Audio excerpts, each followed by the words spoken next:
आदरणीय दर्शकबिन नमस्कार। हामी लकडाउन प्रभावमा छौँ। नेपाल सरकारले लकडाउन घोषणा गरेको आज 28औं दिन।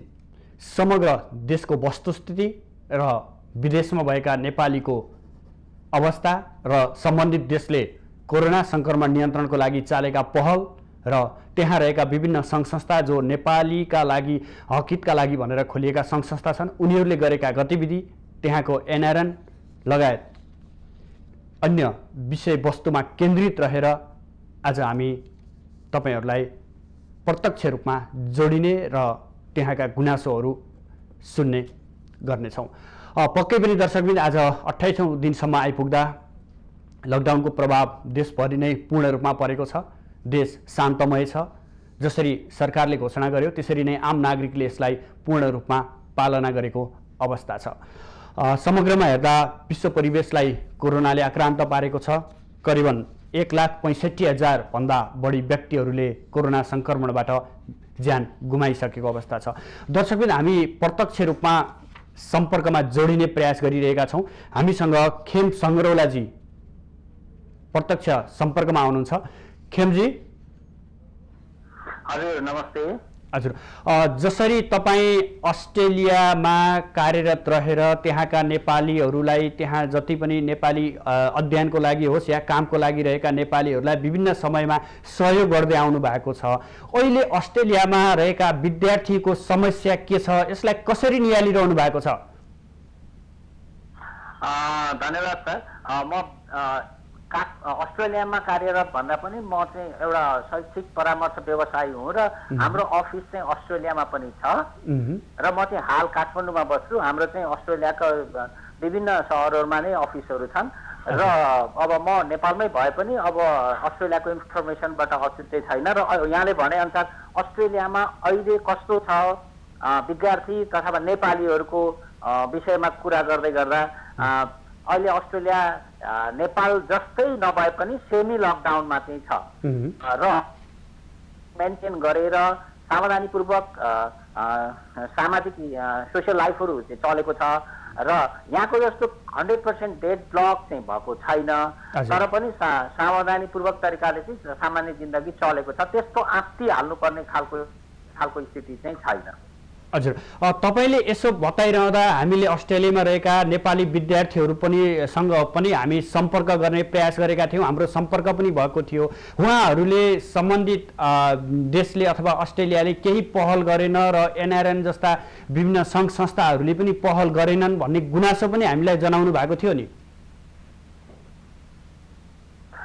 अब हामी अस्ट्रेलियामा भएको राजदूतावास अथवा अस्ट्रेलियामा भएका विभिन्न सङ्घ संस्थाहरूले यस्तो बेलामा नगरेको भन्ने कुरा त हुँदैन, तर स्थिति नै अब संसारभरि नै भयावह भएर आएको अवस्थामा चाहिँ अब कसले कुन कुन ठाउँबाट कति कति गर्यो भन्ने कुरा मात्रै एउटा यसको प्रश्न हो र गर्दै नगरेको भन्ने कुरा चाहिँ पक्कै पनि होइन। किनभनेदेखि सबै ठाउँबाट सबैले आफ्नो पहल गरिएको छ र म हाम्रो संस्था expert education and visa services जो अस्ट्रेलियाको सिडनीमा केन्द्रीय कार्यालय छ र यस संस्था मार्फत हामीले पनि नेपाली विद्यार्थीहरू जो आजका दिनमा अस्ट्रेलियामा 60,000 को हाराहारीमा नेपाली विद्यार्थीहरू छन् र ती विद्यार्थीहरू चाहिँ अब अहिलेको यो जुन संक्रमणको चपेटामा नपरेको अवस्था रहेन र यसै गर्दै गर्दा हामीहरूले पनि नेपाली विद्यार्थीहरूलाई केही न केही राहत हामीले प्रोभाइड गरौँ भन्ने हिसाबले चाहिँ 2 लाख अस्ट्रेलियन डलर हाम्रो संस्थाको तर्फबाट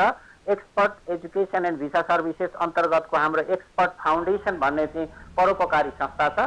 त्यस संस्था अन्तर्गत हामीले 2 लाख अस्ट्रेलियन डलर चाहिँ नेपाली विद्यार्थीहरूको सहयोग गर्नको लागि चाहिँ राहत कोष खडा गरेका छौँ, कोभिड-19 एक्सपर्ट फन्ड भनेर, र जसमा हामीले 1,50,000 डलर चाहिँ नेपाली हामीबाटै हाम्रो संस्थाबाटै गएका नेपाली विद्यार्थीहरू लगभग 500+ विद्यार्थीहरूको लागि चाहिँ $300 पर पर्सनको चाहिँ अति आवश्यक सामान ग्रोसरी लगायतका अन्य सामग्री किन्नको लागि क्यास भाउचर दिने गरी हामीले व्यवस्था गरेका छौँ भने अर्को $50,000 चाहिँ अस्ट्रेलियामै भएका विभिन्न सामाजिक सङ्घ संस्था मार्फत अन्य नेपाली विद्यार्थीहरूका लागि पनि सहयोग गर्नको लागि अर्को $50,000 पनि हामीले सामाजिक सङ्घ संस्था मार्फत सहयोग गर्नलाई 50,000 डोनेसन गर्न छुट्याएको छौँ र 9वटा सङ्घ संस्थाले हामीसँग त्यो 50,000 डोनेसनको लागि चाहिँ साथ सहयोग लिनको लागि चाहिँ एप्लाई गर्नुभएको छ र हामी अब 1-2 दिनमै यो $50,000 पनि विभिन्न सामाजिक सङ्घ संस्थाहरूलाई चाहिँ अलोकेट गर्दैछौँ।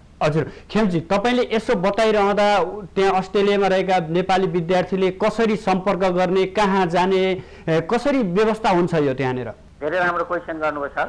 अब यो चाहिँ कस्तो छ भने अस्ट्रेलियामा भएका नेपाली हामीले यो चाहिँ एउटा प्रेस मिट गरेरै यो हाम्रो फन्डको बारेमा एनाउन्स पनि गरेका छौँ र ट्र्याक गर्नलाई गाह्रो छैन, किनभने हामीले जुन फन्ड विद्यार्थीहरूलाई दिने भनेका छौँ त्यो हाम्रै मार्फत गएका र विगत 6 महिनादेखि यता गएका विद्यार्थीहरूलाई मात्रै सहयोग गर्ने भनेर हामीले प्रण गरेका छौँ। अलि अगाडि गइसकेका एक किसिमको सेटल भइसकेका विद्यार्थीहरूको लागि त त्यस्तो गाह्रो नरहेको, गाह्रो त अहिले सबैलाई गाह्रै छ, तथापि अस्ट्रेलियामा त्यस्तो साह्रो चाहिँ गाह्रो पनि छैन। विभिन्न खानलाई या बस्नलाई मात्रै गाह्रो भन्ने चाहिँ हुँदैन। त्यहाँ विभिन्न सङ्घ संस्थाहरू छन् जुन सङ्घ संस्थाहरूले चाहिँ खानाकै लागि सहयोग गर्ने रेड क्रस अथवा चाहिँ त्यहाँ साल्भेसन आर्मी भन्ने हुन्छ, अनि त्यस पछाडि चाहिँ फुड ब्याङ्क जस्ता सङ्घ संस्थाहरूले पनि खानाको लागि चाहिँ साथ सहयोग गरिरहेका छन् र हामीहरूले दिने चाहिँ भनेको हामीबाटै विगत 6 महिनादेखि गएका विद्यार्थीहरू जो हाम्रो सिस्टमबाट हामीले ट्र्याक गर्छौँ र उहाँहरूले हाम्रो संस्थाको चाहिँ अथोराइज वेबसाइटमा गइसके पछाडि चाहिँ हाम्रो एउटा लिङ्क भेट्छ। त्यो लिङ्कमा गएर उहाँले सामान्य क्राइटेरिया त त्यो इन्फर्मेसनहरू उहाँहरूले इन गरिसकेपछि हामीहरूको सिस्टममा उहाँहरू आउनुहुन्छ र हामी उहाँलाई ट्रेस गरेर त्यही बेसमा चाहिँ अनि हामी भेरिफाई गरेर चाहिँ त्यो पैसा लिन पनि आइपुग्नु पर्दैन। हामीले अनलाइन नै उहाँहरूलाई एउटा भाउचर पठाइदिन्छौँ। त्यो भाउचर क्यास भाउचर लिएर चाहिँ अति आवश्यक सामग्री, फुडको आइटम, खानाको लागि चाहिने हो यस्ता सामानहरू मात्रै किन्न मिल्ने खालको भाउचर चाहिँ अस्ट्रेलियाका विभिन्न डिपार्टमेन्टल स्टोर या सुपर मार्केटहरूमा चाहिँ हामीले डिल गरेर चाहिँ उहाँहरूलाई पठाएका हुन्छौँ र त्यसबाट त्यो कुपन देखाएर उहाँहरूले सपिङ गर्न सक्नुहुन्छ। हजुर, तपाईँले यसो भनिरहँदा त्यहाँनिर जुन 6 महिना यताको विद्यार्थीहरूलाई भन्नुभयो विशेष गरिकन, यो भन्दै गर्दा त्यहाँनिर कलेजको फी तिर्न नसकेको र काम पनि नपाएर बसेको अवस्था छ नि, त्यो कलेजसँग समन्वय गर्ने कुराहरू पनि तपाईँले गर्नुभएको छ कि छैन? डेफिनेटली एकदम राम्रो कुरा गर्नुभयो। अहिले भर्खरै मात्रै चाहिँ यो हामी एउटा अस्ट्रेलियाको चाहिँ परामर्शदाताको क्षेत्रको एउटा राम्रै हैसियत राख्ने ठुलो संस्था भएको कारणले गर्दा पनि अस्ट्रेलियाका नाम चलेका मुख्य युनिभर्सिटी कलेजेसहरूसँग हामीले पार्टनरसिपमा काम गरेका हुन्छौँ र ती सम्पूर्ण कलेज युनिभर्सिटीहरूसँग पनि अहिलेको परिस्थितिलाई मध्यनजर राख्दै अन्य राहतका प्याकेजहरूको लागि पनि अन्तर्राष्ट्रिय विद्यार्थीहरूको लागि चाहिँ सहयोग गर्नलाई हामीले अनुनय गरिसके पछाडि अहिले अस्ट्रेलियाका मोस्ट अफ द युनिभर्सिटिजहरूले चाहिँ आफ्नै खालको चाहिँ एउटा राहतको प्याकेजहरू अलोकेट गरेको छ र त्यसभित्र चाहिँ अब विद्यार्थीहरूले गएर आफै पनि स्वतः स्फूर्त अस्ट्रेलियामा भएका विद्यार्थीहरूले आफैले पनि चासो राख्ने कुरा हो र अलमोस्ट अल युनिभर्सिटिज कलेजेसहरूले पनि फीलाई टाइममा एक्सटेन्ड गर्ने या फीहरू पनि डिस्काउन्ट गरिदिने, केही पर्सेन्टसम्म छुट गरिदिने जस्ता चाहिँ प्याकेजहरू पनि युनिभर्सिटी कलेजेसहरूले अहिले निकालिरहेको अवस्था छ। हजुर, तपाईँले यसो भनिरहँदा जस्तो तपाईँ मार्फत अथवा तपाईँको संस्था मार्फत गएका विद्यार्थीहरू बाहेक अन्य विद्यार्थीले दुःख पाएको अवस्था रहेछ भने के गर्ने? अब एउटा कुरा त अहिले हामीले मात्रै होइन, संसार सबैले नै दुःख पाएको अवस्था छ। जसरी हामीले एउटा हाम्रो संस्थाको तर्फबाट चाहिँ जिम्मेवारी लिएर त्यसमा पनि जिम्मेवारी लिँदै गर्दा पनि पछिल्लो चरणमा जिम्मेवारीको पनि प्रायोरिटी के हो, जिम्मेवारीको पनि प्रायोरिटी दिएर चाहिँ हामीले गरेका छौँ भने सम्पूर्ण यस्तै सङ्घ संस्थाहरूले चाहिँ साथ सहयोग गर्यो भने अहिले तत्काललाई चाहिँ एउटा सानो राहत हुन सक्छ र यो एकैजनाले मात्रै, एउटै संस्थाले मात्रै यो राज्यले गर्ने कुरा हो र राज्यले मात्रै पनि गर्न सक्ने स्थिति नभएकोले गर्दा यो हामी जुन ठाउँमा छौँ त्यही ठाउँबाट सहयोग गर्ने स्थिति भएको छ र एटलिस्ट हाम्रो संस्थाले चाहिँ हामीबाट गएका विद्यार्थीहरूको लागि मात्रै भए पनि सानो सहयोग गर्ने पहल गरेका छौँ भने हामी जस्ता सङ्घ संस्थाहरू धेरै छन्, उहाँहरूले पनि आफ्नो विद्यार्थीहरूको यस्तै गरेर चाहिँ केही न केही रूपमा चाहिँ राहतका प्याकेजेसहरू ल्याउनु भयो भने त्यो पनि सजिलो हुन सक्छ। र अर्को कुरा के पनि छ भन्दाखेरि अस्ट्रेलियामा अहिले तत्कालै चाहिँ विद्यार्थीहरू अब सेमी लकडाउनमा परेको अवस्था छ, कलेजेसहरू अनलाइन छन् र कामहरू पनि लगभग नभइरहेको अवस्था छ र यस्तो अवस्थामा के चाहिँ छ भन्दाखेरि अहिले भर्खरै कोभिड-19 पछाडि अर्को एउटा एक्ट पनि आएको छ। त्यो एक्टले के भन्छ भन्दाखेरि रेन्ट चाहिँ डिडक्सन गर्नको लागि रिक्वेस्ट गर्न पाउने अथवा 6 महिनासम्म रेन्ट तिरेको छैन भने पनि घर ल्यान्डलर्डले चाहिँ घरबाट निकाल्न नपाउने यस्ता खालका कानुनहरू पनि आएका छन्। त्यसकारण आजको भोलि नै चाहिँ तुरुन्तै विद्यार्थीहरू हाहाकार अप्ठ्यारो खानै नपाएर अथवा बस्न नपाएर घर भाडा तिर नपाएर बाहिरै आइहाल्नु पर्ने अवस्था चाहिँ छैन। यो सबैतिरै भएको अवस्था हो र सामान्यतया नर्मल हुँदै जान्छ र नर्मल्ली त्यस्तो भयावह स्थिति बनेको चाहिँ छैन। हजुर, केही गुनासाहरू आएको छ कि छैन? तपाईँहरूसम्म चाहिँ त्यहाँ रहेको विद्यार्थीहरूको केही गुनासाहरू आउने गरेको छ कि छैन? हाम्रो अस्ट्रेलियाको सबै सहरहरूमा अफिसेसहरू छन् र हामी मार्फत अथवा हाम्रो मार्फत नगएकै विद्यार्थीहरू पनि हाम्रो सम्पर्कमा नेपाली विद्यार्थीहरू हुनुहुन्छ र अब त्यस्तो खालको चाहिँ अब हामीले नै गर्न सक्यौँ। अब यो कसैले गरेको कुरा पनि भएन र अब यही बेलामा गरेकै होइनौँ भनेर त्यस्तो दुःख बनाउ गरेको त त्यस्तो हामीले पाएका छैनौँ। तर पनि यदाकता अब यो एउटा दोडा सामान्य माइनर इस्युजहरूमा त गुनासा कम्प्लेनहरू अब अहिले हामीले एक्सपर्टका विद्यार्थीहरूलाई मात्रै साथ सहयोग गरिरहँदै पनि अर्कोले नपाउँदाखेरि त कम्प्लेन गर्ने स्वाभाविक भयो नि। तर मलाई मनमा हुँदै गर्दा पनि मैले हाम्रो संस्थाले सहयोग गर्न सक्दैन। 60,000 विद्यार्थी नेपाली विद्यार्थी अस्ट्रेलियामा छन्, हामीले 500 जना विद्यार्थीलाई सहयोग गरेका छौँ भनेपछि त 59,500 विद्यार्थीलाई त मन त दुख्दो हो नि त। त्यसो भएपछि साना मसिना गुनासा त पक्कै पनि आउँछन्, तर पनि अब गुनासाको त्यो डिग्री र वेट के हो, त्यसको ग्राभिटी के हो भन्ने कुरा चाहिँ हामीले एउटा एज अ एन्टरप्रेनियर अथवा एउटा सहयोगी हात फैलाउने संस्थाले हेर्ने कुरा चाहिँ ग्राभिटी हो। त्यो ग्राभिटी हेर्दाखेरि चाहिँ अहिलेसम्म हामीसँग चाहिँ विद्यार्थीहरूलाई हामीले गरेको कुरामा खुसी हुनुहुन्छ उहाँहरू।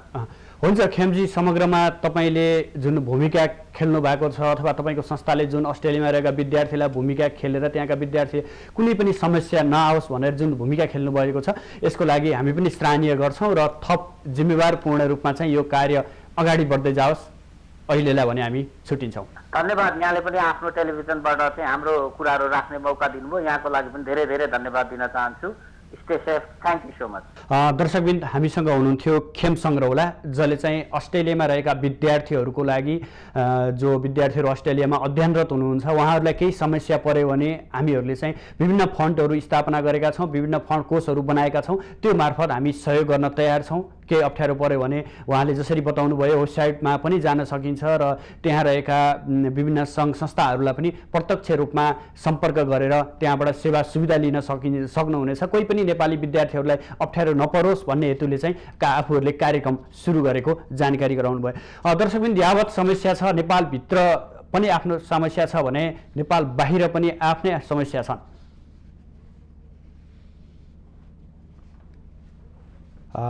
पक्कै पनि बाहिर र देशभित्र पनि आज 28औं दिनसम्म आइपुग्दा यहाँ पनि विभिन्न किसिमका समस्याहरू देखिएका छन्, जो चाहिँ गरी खाने वर्गहरू दैनिक रूपमा ज्याला मजदुर गरेर आफ्नो र बेलुका बिहान छाक टार्ने वर्गहरूलाई असर गरेको छ र धेरै विशेष गरेर उपत्यकालाई हेर्दा उपत्यकाबाट छाडेर अथवा उपत्यका छाडेर घर जाने क्रम दिनहुँ पैदल 200-400 किलोमिटरसम्म पैदल हिँडेर आफ्नो गृह जिल्ला आफ्नो घरसम्म पुगेको अवस्था पनि छ। यो विषयमा स्थानीय तहले के कसरी यसलाई व्यवस्थापन गरेका छन्, कोरोना संक्रमण रोकथाम लगायत राहतका प्याकेजहरू कसरी व्यवस्थापन गरिएको छ भन्ने विषयमा हामी यतिखेर ठिमी नगरपालिका भक्तपुरका मेयर मदन सुन्दर श्रेष्ठलाई प्रत्यक्ष रूपमा जोडिएका छौँ। मदनजी, हजुर, के छ पछिल्लो अवस्थामा भक्तपुरको ठिमी नगरपालिकाले कोरोना संक्रमण नियन्त्रणको लागि के कस्ता पहलहरू उपायहरू अवलम्बन गरिरहेको छ? अहिले हामी कोरोना नियन्त्रणलाई कोभिड नियन्त्रणलाई मध्यपुर ठिमी नगरपालिका अहिले आफ्नो गति अनुसार हामी कोसिस गरिराखेका छौँ। हजुर, अहिले हामीले राहत वितरणको एक चरण राहत वितरण हामीले सम्पन्न गरिसकेका छौँ। अहिले चाहिँ यो जुन अहिले चाहिँ लकडाउनको स्थितिमा यो पुरा लकडाउन हुनुपर्नेमा चाहिँ तर विविध कारणले गर्दाखेरि घर जाने फर्कनेहरूको अलिकति आवत जावत देखिएको छ। हजुर, त्यो स्थितिलाई चाहिँ हामीले ध्यानमा राखेर र अहिले चाहिँ राहत चाहिँ अभावमा खाना नपाउने कोही पनि नहोस् भनेर हामीले चाहिँ यो खानाहरूको चाहिँ क्याम्प सञ्चालन गरेर सामूहिक मेस चलाएर वितरण गरिरहेछौँ भन्ने त्यो खाना कोही पनि भोकै नपरोस् भन्ने हामी त्यो किसिमको चाहिँ प्रयास गरिरहेछौँ। खानाको अभावमा खाद्यान्नको अभावमा भोकै पर्ने डरमा चाहिँ कसैले पनि उपत्यका छाड्नु पर्दैन भनेर चाहिँ हामीले त्यो अनुरोध गरिरहेछौँ। बताइरहँदा लकडाउनलाई कसरी प्रभावकारी बनाउनु भएको छ तपाईँको नगरपालिकामा? लकडाउनलाई हामीले प्रभावशाली नै बनाइरहेछौँ। हामी दैनिक जस्तो चाहिँ स्थानीय प्रशासनसँग मिलेर हामीले यो माइकिङ गर्ने, जनसचेतना अभिवृद्धि गर्ने त्यो अनुसार गरिरहेछौँ। कसैलाई हामीले अत्याचार गर्नेहरूलाई चाहिँ नियन्त्रणमा लिएर कारवाही पनि गरिरहेछौँ भन्ने, अनि हामीले चाहिँ घरमै बसिदिनुको लागि हामीले अनुरोधहरू गर्ने कुराहरू त्यसरी गरिरहेछौँ। अनि लकडाउनको अवधिमा चाहिँ हाम्रो चाहिँ नगरपालिकाको आफ्नै अस्पताल भएको हुनाले हामीले यसलाई चाहिँ सदुपयोग गर्दै चाहिँ यो हामीले चाहिँ कोरोनाको PCR परीक्षणहरू पनि हामी गर्दै गइराखेका छौँ। त्यसमा हामीले हिजो मात्रै हामीले 50 जनाको PCR परीक्षण सम्पन्न गऱ्यौँ। अस्ति चाहिँ 30 गते हामीले 53 जनाको सम्पन्न गऱ्यौँ भने आज पनि हामीले PCR बाट चाहिँ हामीले सब सङ्कलन गरिरहेछौँ। आफ्नो अस्पतालबाट हामी त्यो अनुसार चाहिँ कोसिस गरिरहेछौँ। हजुर, अब हामी यो राहत वितरणको कुरालाई जोडौँ। राहत वितरणको व्यवस्थापन कसरी भएको छ? राहत वितरणको व्यवस्थापनको लागि हामीले प्रत्येक वडाहरूमा चाहिँ वडाका जनप्रतिनिधिहरू, वडाका कर्मचारीहरू अनि सुरक्षा निकायसँग समन्वय गरेर हामीले एउटा डाटा नै तयार गरेका थियौँ। 3 दिन लगाएर चाहिँ घर घरबाट डाटा लिएर हामी तथ्याङ्क सङ्कलन गरेर वास्तविक रूपमा आवश्यक को हुन् भनेर सकेसम्म छानबिन गरेर हामीले वडा तहमा चाहिँ राहत वितरण गरेका छौँ। हाम्रो 9 वडा रहेको छ। 9 वडामा चाहिँ हामीले चाहिँ 20 गतेबाट राहत वितरण गरेर 25 गतेसम्ममा हामीले सम्पन्न गरेका थियौँ। त्यो अनुसार चाहिँ हामीले व्यवस्थित रूपमा राहत वितरण पनि गरेर सम्पन्न गरेका छौँ। हजुर, तपाईँले यसो बताइरहँदा केही स्थानीय तहमा भने राहत वितरणमा समेत अनियमितता भएको, कुहिएको चामल, कुहिएको दालहरू पनि बाँडिएको भन्ने छ र अर्को कुरा चाहिँ वास्तविक पीडितले चाहिँ राहत पाएनन् भन्ने कुरा छ। तपाईँले यसलाई कसरी व्यवस्थापन गर्न खोज्नु भएको छ? यसलाई चाहिँ हामीले यो मिडियाहरूले चाहिँ अलिकति स्क्यानिङ गरेको कहाँको भनेर नभन्दाखेरि अलिकति सबैलाई जनरलाइज गरिदिँदाखेरि अप्ठ्यारो भयो कि भन्ने लाग्दछ। मलाई लाग्छ काठमाडौँ उपत्यकाभरि हामीले चाहिँ अस्तिमा हिजो मात्रै हाम्रो बैठक सम्पन्न भएको थियो उपत्यका मेयर फोरमको नगरपालिकाको। त्यहाँ सबै हामी मेयर साहबहरूबाट चाहिँ डाटा लिँदाखेरि लगभग चाहिँ 2,11,523 घर परिवार चाहिँ राहत वितरण गऱ्यौँ। त्यतिको गर्दाखेरि हामीले दावाका साथ भन्न सक्छौँ कि उपत्यकाको हकमा कहीँ पनि कुहिएको चामल अथवा कुहिएको दाल, अखाद्य वस्तुहरू हामीले वितरण गरेका छैनौँ। तराईको चाहिँ कुनै जिल्लामा, कुनै गाउँपालिका, नगरपालिकामा भएको कुराहरूलाई चाहिँ सबै नगरपालिका र स्थानीय तहमा भयो भने किसिमले चाहिँ सामान्यकरण गरिदिँदाखेरि त्यो समस्या हो जस्तो लाग्छ। उपत्यकाको हकमा र मध्यपुर छिमेकी नगरपालिकाको हकमा चाहिँ हामीले चाहिँ अखाद्य र कुहिएको कहीँ वितरण गरेका छौँ। उपत्यकाभरि नै त्यस्तो स्थिति चाहिँ छैन। र अनि जहाँसम्म राहत पाउनु योग्यले पाएका छैनन् भन्ने कुरा हो नि, यो पनि हामीले त्यो तथ्यले देखाउँदैन। राहत त हामीले वितरण गर्दाखेरि सबै नगरपालिकाको हेर्दाखेरि चाहिँ कुनै कुनै नगरपालिकाको जनसङ्ख्याभन्दा बढीले राहत दाबी गरेको कुराहरू नै पाइयो। सकेसम्म हामीले फिल्टर गरेर, सकेसम्म यो अनुगमन गरेर, कन्ट्रोल गरेर हामीले राहत वितरण गऱ्यौँ। राहत आवश्यकै नभएकोले धेरै दाबी गरेकोहरूलाई चाहिँ हामीले हटाएर, सकेसम्म हटाएर गर्दाखेरि अहिले पनि 2,11,000 भन्दा बढी, मध्यपुरको मात्रै लगभग 7,000 घर परिवारलाई हामीले राहत वितरण गर्दाखेरि केही छुटेको होला भन्ने लाग्दैन। हामीले त्यसरी चाहिँ यो अलिकति यो राजनीतिकरण गरेको, कसैलाई दिएको नदिएको भने चाहिँ हामीले त्यसमा त्यस्तो कुनै पनि नगरपालिकाहरूमा मदनजी, जस्तै तपाईँले प्रसङ्ग निकाल्नुभयो, राजनीतिकरण पनि देखिएको छ राहत वितरणमा भन्ने कुरा छ। तपाईँ जसरी अब हामीले समग्र देशकै अवस्था बुझ्दा भक्तपुरको ठिमी नगरपालिकाको मदन सुन्दर श्रेष्ठले चाहिँ पछिल्लो समय यो व्यवस्थापन, लकडाउनको व्यवस्थापनलाई चाहिँ उचित तरिकाले गर्नुभएको छ भन्ने गुनासो पनि अथवा त्यो तपाईँको पोजिटिभ कुराहरू पनि आइरहेको अवस्थामा यो दलीय अवस्थामा चाहिँ कसरी व्यवस्थापन गर्न अप्ठ्यारो अथवा सहजता कस्तो हुँदो रहेछ? अहिले अब राजनीति भनेपछि त्यस्तो हुँदो रहेछ कि अब कोही कोही राजनीतिक व्यक्तित्वहरू, राजनीतिक नेता कार्यकर्ता पाउनेहरू हुँदो रहेछ, जहाँ पनि राजनीति खोज्ने र देख्नेहरू पनि कोही कोही हुँदो रहेछ। तर हामीले चाहिँ जनप्रतिनिधिको हकमा कोही पनि, सबै जनप्रतिनिधि नगरपालिकामा पनि हामी उपत्यकाको मेयरहरूको पनि मध्यपुर छिमेकी वडादेखि हामी जनप्रतिनिधिहरूको कुरा गर्दाखेरि हामी जनप्रतिनिधि भएर आइसकेपछि कोही पनि जनप्रतिनिधिहरूले चाहिँ राजनीतिक आग्रह पूर्वाग्रह गरेर राखेको काम गरेको हामीले पाएका छैनौँ। जसैले चाहिँ हामी जनप्रतिनिधि भइसकेपछि सबैलाई राहत वितरण सबैको जनप्रतिनिधि हामी हौँ भन्ने किसिमले साझा अवधारणा साझा मानसिकताको साथ गइराखेका छौँ। तर त्यसरी जाँदाखेरि कसैले त्यसमा चाहिँ राजनीति छिराउन खोज्ने त्यसका आरोप प्रत्यारोप गर्न खोज्ने कुराहरू चाहिँ अस्वाभाविक नहोला। तर हामीले चाहिँ कुनै पनि मान्यमा चाहिँ त्यस्तो राजनीतिकरणहरू राजनीतिक रङ आउने गरी चाहिँ हामी काम गर्न दिएका छैनौँ, हामी काम गरेको छैनौँ भने अनुरोध गर्न चाहन्छु। तपाईँको यो नगरपालिकामा राहत लिन चाहनेहरूको क्याटेगोरी के छ, कसरी विभाजन गर्नुभएको छ? राहत लिन चाहनेलाई हामी 3 वटा क्याटेगोरीमा विभाजन गर्यौँ। हामी पहिलेबाट त्यसमा घोषणा पनि गरेका छौँ। जो चाहिँ अति विपन्न गरिब, जसले चाहिँ यो लकडाउनको कारणले गर्दाखेरि यो किनेर खान सक्ने स्थिति रहेन, उहाँहरूको वर्गीकरण गर्यौँ। जो चाहिँ घरमै भएको होस् अथवा भाडामा बसेकाहरू होस्, हामीले त्यसमा चाहिँ छुट्याएनौँ। अर्को चाहिँ दैनिक ज्यालादारी मजदुरी गरेर खानेहरू, जसले चाहिँ यो रोजगारी गुमेको कारणले गर्दाखेरि हातमुख जोड्नलाई चाहिँ समस्या रह्यो भने अर्को त्यहाँ असहाय अशक्तहरू जो हुनुहुन्छ उहाँहरूले 3 वर्गमा हामीले क्याटेगोराइज गरेर त्यसअनुसार चाहिँ डाटा सङ्कलन गरेर हामीले राहत वितरण गर्यौँ। यसमा चाहिँ हामी अलिकति लचिलो भएर डाटाहरू निकालेका छौँ भने हामीले राहत वितरण गरेका छौँ भन्ने लाग्छ।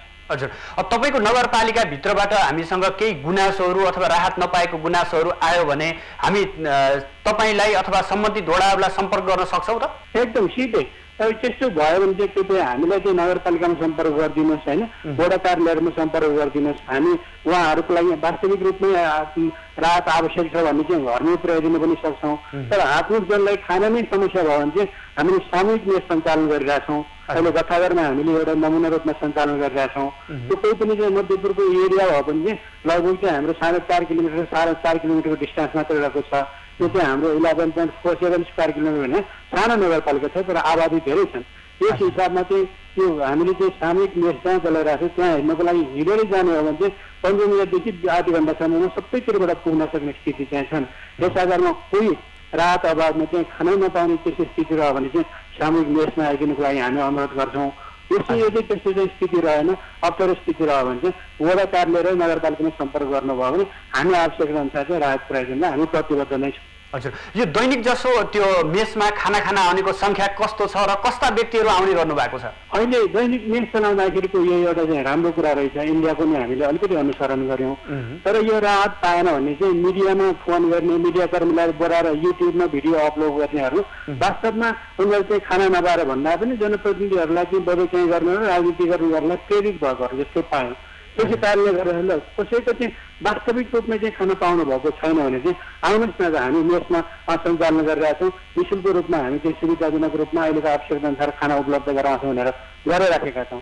त्यसरी गराउँदाखेरि हिजो हामीले चाहिँ धेरै घोषणा गरेर गर्दा हिजो लगभग चाहिँ 200 जति 5 जना जतिले खाना खाएको भने आज चाहिँ त्यो बढेको छ। अहिले चाहिँ 250 भन्दा नागेको छ।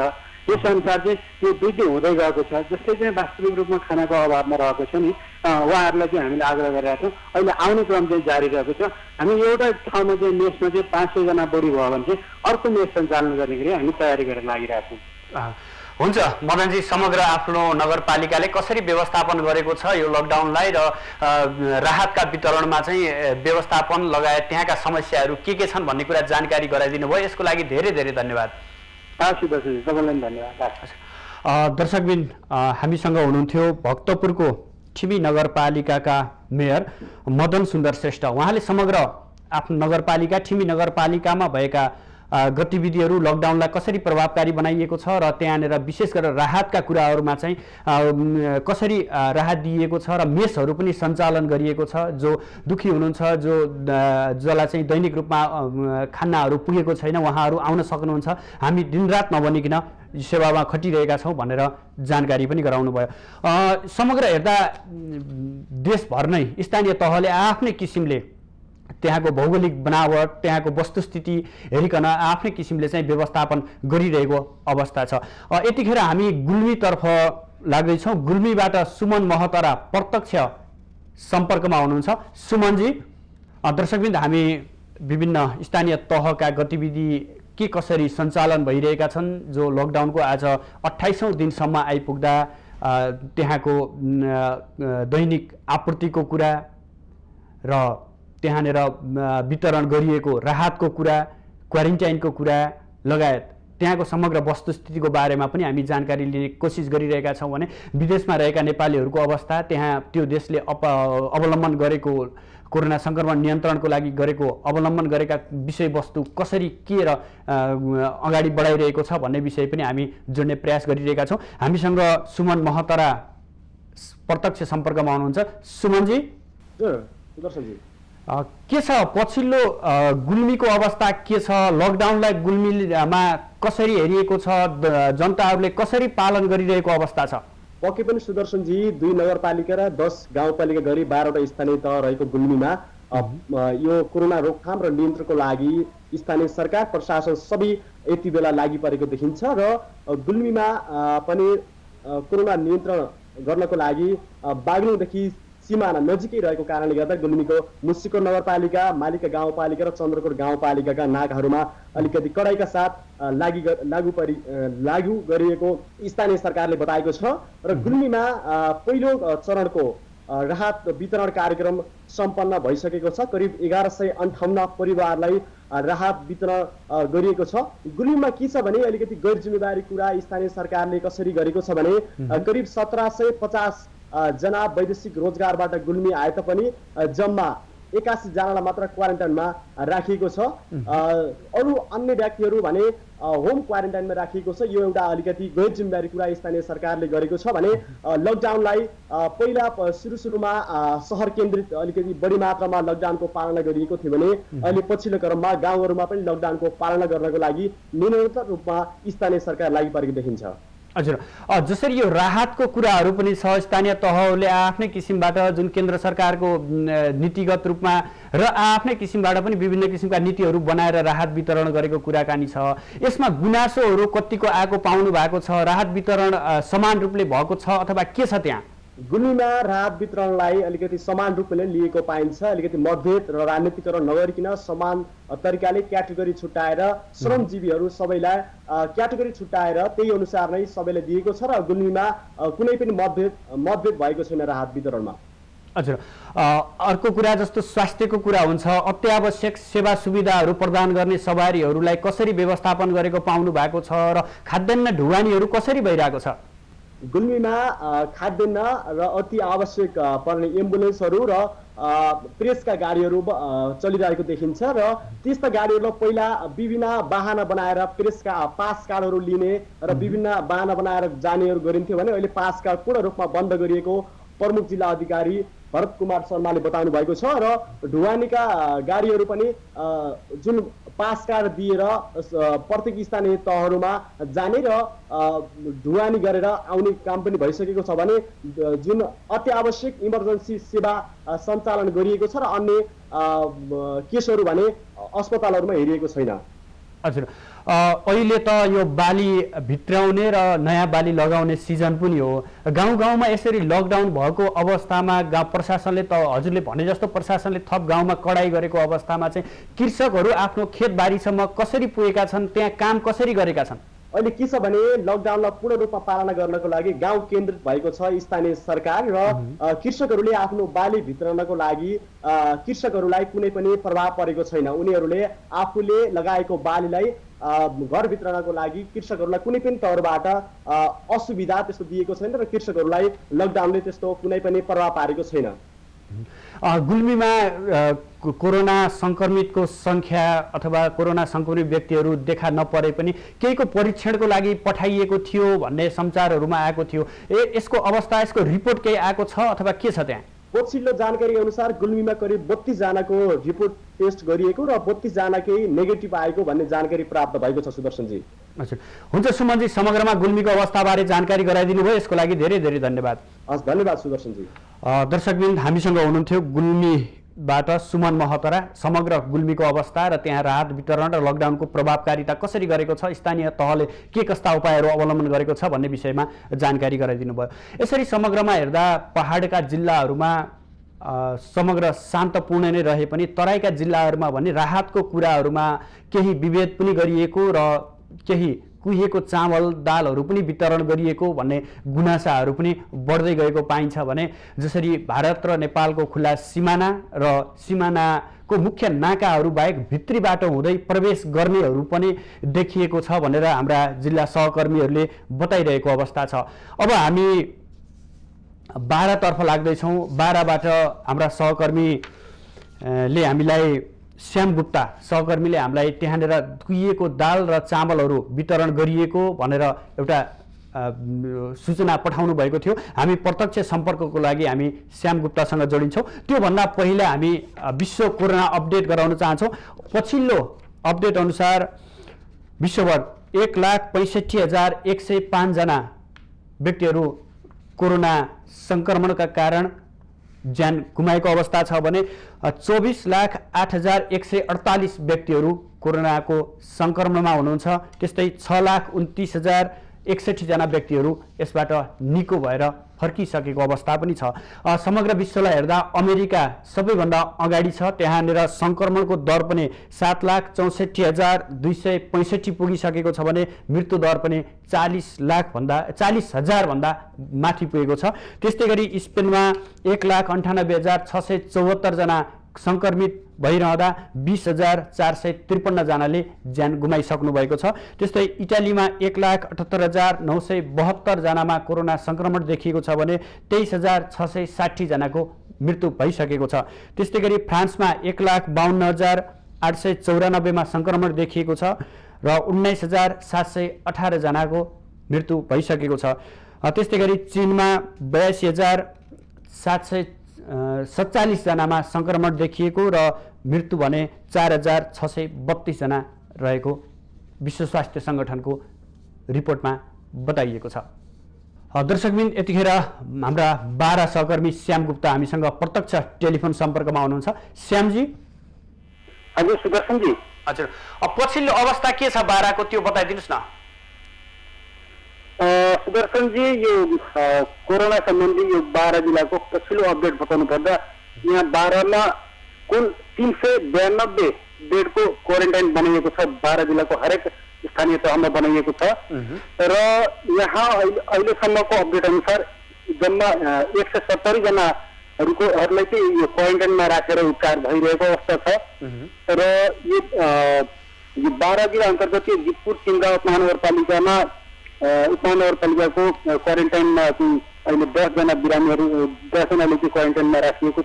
त्यस्तै गरी निजगढमा 21 जना राखिएको छ र अर्कोतर्फ उता खलैयामा पनि 21 जनालाई राखिएको छ र कोल्भी नगरपालिकामा पनि अहिले तपाईँको 15 जना त्यहाँ क्वारेन्टाइनमा राखिएको अवस्था छ। यो समग्र 12 जिल्लाको बारेमा कुरा गर्नुपर्दा 12 जिल्लामा कुल 170 जनालाई चाहिँ क्वारेन्टाइनमा राखिएको अवस्था छ। हजुर, उहाँहरूको परीक्षण भएको छ कि छैन अथवा परीक्षणको संख्या कति पुग्यो, के छ अवस्था? हजुर, परीक्षण यहाँ यो 12 जिल्लामा अहिले परीक्षण भएको अवस्था छैन र तापक्रम बढी भएका बिरामीहरूलाई चाहिँ आइसोलेसनमा राख्ने भएका बिरामीहरूलाई चाहिँ वीरगञ्जको नारायणको क्षेत्रीय अस्पतालमा पठाइएको छ अहिलेसम्म 4 जनालाई र उनीहरूको परीक्षण पनि त्यहाँ वीरगञ्जबाट भएको अवस्था छ र उनीहरूको परीक्षणबाट चाहिँ रिपोर्ट नेगेटिभ आएको देखाइएको छ। हजुर, अब यो खाद्यान्न र दैनिक उपभोग्य वस्तुहरू जो स्थानीय तहले वितरण गरेका छन्, तपाईँले रिपोर्ट पनि पठाउनु भएको थियो। समग्र त्यहाँनिर दाल चामलहरू कुहिएको दाल चामलहरू वितरण गरिएको र यो वितरण गर्ने 2 वडा अध्यक्ष सहित 5 जना व्यक्तिहरू नियन्त्रणमा लिएको भन्ने कुरा छ। यो के छ, यो पछिल्लो अवस्था के छ, पछिल्लो अपडेट के छ यो विषय? हजुर, यो 12 जिल्लामा यो अहिले यो घाउमा मलम लगाउनुको सट्टा अझ यो वडा अध्यक्षहरूले पिवामाथि थप पिवा दिएको काम गरेका छन्। यो अहिले यो जिल्ला प्रहरी कार्यालयले यो खलैया उपमहानगरपालिकाले लकडाउनमा गरिब विपन्नलाई गुणस्तरहीन दाल खरिद गरेर राहत स्वरूप बाँडेको आरोपमा यो जिल्ला प्रहरी कार्यालयले चाहिँ यो 2 जना वडा अध्यक्ष र 1 जना वडा सचिव र अन्य 2 जना कर्मचारी र मिलसाई गरी 5 जनालाई चाहिँ यो जिल्ला प्रहरीले पक्राउ गरेको छ। उहाँको परिचय खुलेको छ कि छैन श्यामजी? हजुर, उहाँको परिचय खुलाइएको छ कि छैन? हजुर, परिचय खुलाइएको छ। यहाँ अहिले यो खलैया उपमहानगरपालिका वडा नम्बर 1 का वडा अध्यक्ष हरिओम शाह रहनु भएको छ भने अर्को वडा अध्यक्ष चाहिँ खलैयाकै वडा नम्बर 7 का वडा अध्यक्ष शर्मिला अन्सारी र कलैया एक महानगरपालिका वडा नम्बर 20 का वडा सचिव खेदिङसँगै कलैया 7 स्थित यादव आइसैन्ड कोल्ड स्टोरका कर्मचारी कृष्ण प्रसाद यादव र वीरगञ्ज स्थित धनलक्ष्मी मिलका सञ्चालक दाल मिलका सञ्चालक तेज करण जैनलाई चाहिँ बारा प्रहरीले काठमाडौँबाट पक्राउ गरेर ल्याएको छ। काठमाडौँको कीर्तिपुर नगरपालिका वडा नम्बर 2 स्थित उनको निज निवासबाटै प्रहरीले चाहिँ पक्राउ गर्न सफल भएको हो। अच्छा, उहाँहरूले कहाँबाट यस्तो कुहिएको चामल दालहरू कहाँबाट उपलब्ध गराउनु भएको रहेछ यो बारेमा पत्ता लागिसकेको छ? हजुर, उहाँहरूले चाहिँ यो चैत्र 29 गते यो 12 जिल्ला स्थित कोल्ड स्टोरमा भण्डारण गरिएको अवस्थामा यो 380 बोरा दाल चाहिँ भण्डारण गरिएको अवस्था थियो, जो कि कुहिएको अवस्थामा थियो। त्यो बेला यो चैत्र 29 गते मैले यो विषयमा पनि यो सन्दर्भमा रिपोर्टिङ पनि गरेको थिएँ र यो कोल्ड स्टोर चाहिँ हाम्रो यो कलैया उपमहानगरपालिकाका मेयर साथै हो। यो मेयर उपेन्द्र यादव कोल्ड स्टोरमा चाहिँ प्रहरीले चैत्र 29 गते छापमारी गरेको थियो र छापमारी गरेर यो कुहिएको अवस्थामा दालहरू फेला परेपछि त्यहाँ सिलगढी गरिएको थियो र यसलाई यो गुण नियन्त्रण कार्यालयले पनि यो दाल गुणस्तरहीन भएको पुष्टि गरिसकेको अवस्था छ। सुदर्शनजी, हजुर, यो वितरण भइसकेको अवस्था थियो अथवा वितरण गरेको क्रममा उहाँहरूलाई नियन्त्रणमा लिएको हो? हजुर, यो वितरण भइसकेको अवस्था। यो कलैया उपमहानगरपालिकाले यो गत चैतमा चाहिँ चैत 26, 27 र 28 गते चाहिँ लगातार यो लकडाउनका कारण यो प्रभावित वडा नम्बर कलैया उपमहानगरपालिकाको वडा नम्बर 1, 7, 11, 20, 21, 22 र 24, 26 र 27 का वडाका परिवारहरूलाई अत्यन्त पीडित परिवारहरूले चाहिँ यो खाद्यान्न वितरण गरिएको थियो र त्यहाँबाट जनगुनासो आएपछि प्रहरीले चाहिँ यो त्यहाँ गएर कोल्ड स्टोरमा गएर छापमारी गरेको थियो र छापमारी गर्ने क्रममा त्यस्तो अवस्था चाहिँ यो गुणस्तरहीन दालहरू चाहिँ बरामद भएको हो। हजुर, तपाईँले बताउँदै गर्दा यो 5 जना व्यक्तिहरू नियन्त्रणमा लिएको छ भन्नुभयो, उहाँहरूलाई कहाँ राखिएको छ र जिल्ला प्रशासन कार्यालय के भन्छ उहाँहरूको विषयलाई? हजुर, यो पक्कै पनि उहाँहरूले जिल्ला प्रहरीले चाहिँ पक्राउ गरेको हो र पक्राउ गरेर अहिले अनुसन्धान गरिरहेको अवस्था छ। बयान लिइसकेको छ र अहिले थप अनुसन्धान अरू पनि कोही मान्छे यसमा संलग्न छन् कि भनेर जिल्ला प्रहरी कार्यालयमै राखेर यो 12मा राखेर जिल्ला प्रहरी कार्यालय कलैया 12मा राखेर यिनीहरूको बारेमा कोही क्लास छानबिन भइरहेको छ, अनुसन्धान पनि भइरहेको छ। वितरणमा हजुर जसरी 5 जना व्यक्तिहरू पक्राउ परे भनेर जानकारी दिनुभयो, यसको लागि धेरै धेरै धन्यवाद। दर्शकवृन्द, हाम्रा सहकर्मी 12 सहकर्मी श्याम गुप्ता हुनुहुन्थ्यो। जसरी राहतको नाममा केही कुहिएको चामल र दाल वितरण गरिएको छ, जो चाहिँ मानव स्वास्थ्यको लागि एकदमै घातक अथवा यसले हानिकारक हुन सक्छ। यो जसरी वितरण गरिएको छ यसमा पनि अनियमितता भएको कुराहरू त एक ठाउँमा छँदैछ भने यसरी कुहिएको दाल चामल वितरण गर्दा स्वास्थ्यमा झन् प्रभाव पर्ने देखिन्छ। दर्शकवृन्द, हामी अब अस्ट्रेलियातर्फ लाग्दैछौँ। अस्ट्रेलियाबाट सिमरन महर्जन हाम्रो प्रत्यक्ष सम्पर्कमा हुनुहुन्छ। सिमरनजी, हजुर नमस्ते। हजुर, के छ पछिल्लो अस्ट्रेलियाको अवस्था के छ? सरकारले के कसरी कोरोना संक्रमण नियन्त्रणको लागि पहलहरू थालेको छ? हजुर, कोरोनाले गर्दा मान्छेमा एकदमै धेरै नै त्रासहरू फैलिएको छ, तर अरू देशहरू हेरेर अस्ट्रेलियामा चाहिँ अलिक कम केसेसहरू छ। हजुर, तर नेपाली विद्यार्थीहरूलाई चाहिँ अलि टेन्सनको समय छ भनौँ न। कामहरू सबै बन्द गरेको छ। अहिले स्टेज 3 लकडाउन चलिरहेको छ, जसमा चाहिँ एसेन्सियल ठाउँहरू जस्तै खाना, औषधिहरू अनि यस्तै भन्दा अरू कुनै पनि पसलहरू खुलेको छैन। सबै कामहरू बन्द छ। विद्यार्थीहरू जो यहाँ क्याफेमा रेस्टुरेन्टमा धेरै काम गर्नुहुन्थ्यो सबै बन्द भएको छ अहिले। त्यसैले धेरै विद्यार्थीहरू अहिले एकदम असर परिरहेको छ। अनि जो चाहिँ भर्खर आउनु भएको उहाँहरू सेल्फ आइसोलेसनमा 14 दिन बस्नुपर्ने छ, जसले चाहिँ मानसिक तनाव एकदमै बढेको देखिन्छ। विद्यार्थीहरू एकदम आत्तिनु भएको अवस्था छ अहिले। हजुर, के छ पछिल्लो अस्ट्रेलियाको अवस्था के छ? कोरोना संक्रमणबाट त्यहाँ मृत्यु हुनेको दर संख्या कति पुगेको छ? संक्रमितको संख्या कति पुगेको छ? र नेपालीहरूमा त्यस्तो समस्या, नेपालीहरूमा संक्रमण देखिएको संख्या पनि भनिरहेको थियो। के छ पछिल्लो अवस्थाको बारेमा तपाईँ अपडेट हुनुहुन्छ? हजुर, मलाई ठ्याक्कै यति नै केसेसहरू छ भनेर चाहिँ मलाई थाहा छैन। तर यो गएको विकेन्ड भनौँ न शनिबार आइतबारमा चाहिँ भिक्टोरिया, म अहिले मेलबर्नमा छु, भिक्टोरियामा एउटा मात्र नयाँ केस देखिएको छ अनि अरू ठुलो स्टेटहरूमा पनि धेरै केस देखिएको छैन। अहिले एकदमै न्यून छ यहाँ केस बढिरहेको केसहरू। अनि नेपालीमा चाहिँ मैले अहिलेसम्म सुनेको चाहिँ छैन। हजुर, तपाईँले यसो नेपालीहरू विद्यार्थीहरू विशेष गरेर विद्यार्थीहरूमा अप्ठ्यारो अवस्था आइरहेको बताउँदा त्यहाँनिर विभिन्न नेपाली विद्यार्थीका लागि, नेपालीका लागि, हकितका लागि भनेर खोलिएका सङ्घ संस्था पनि छन् हैन, त्यसपछि एनआरएनहरू पनि छ र दूतावास पनि छ। यिनीहरूको भूमिका कस्तो देख्नु भएको छ? उनीहरूले तपाईँहरूसँग सम्पर्क समन्वय गरेको अवस्था छ कि छैन? हजुर, म पर्सनली मैले चाहिँ अहिलेसम्म कसैसँग कन्ट्याक्ट गर्न पाएको छुइनँ अहिलेसम्म। म चाहिँ नर्सिङ स्टुडेन्ट हो, त्यही भएर म अहिले पनि काममा गइरहेको छु। मलाई त्यति धेरै असर परेको छैन, म अहिले पनि यहाँ हस्पिटलमै छु।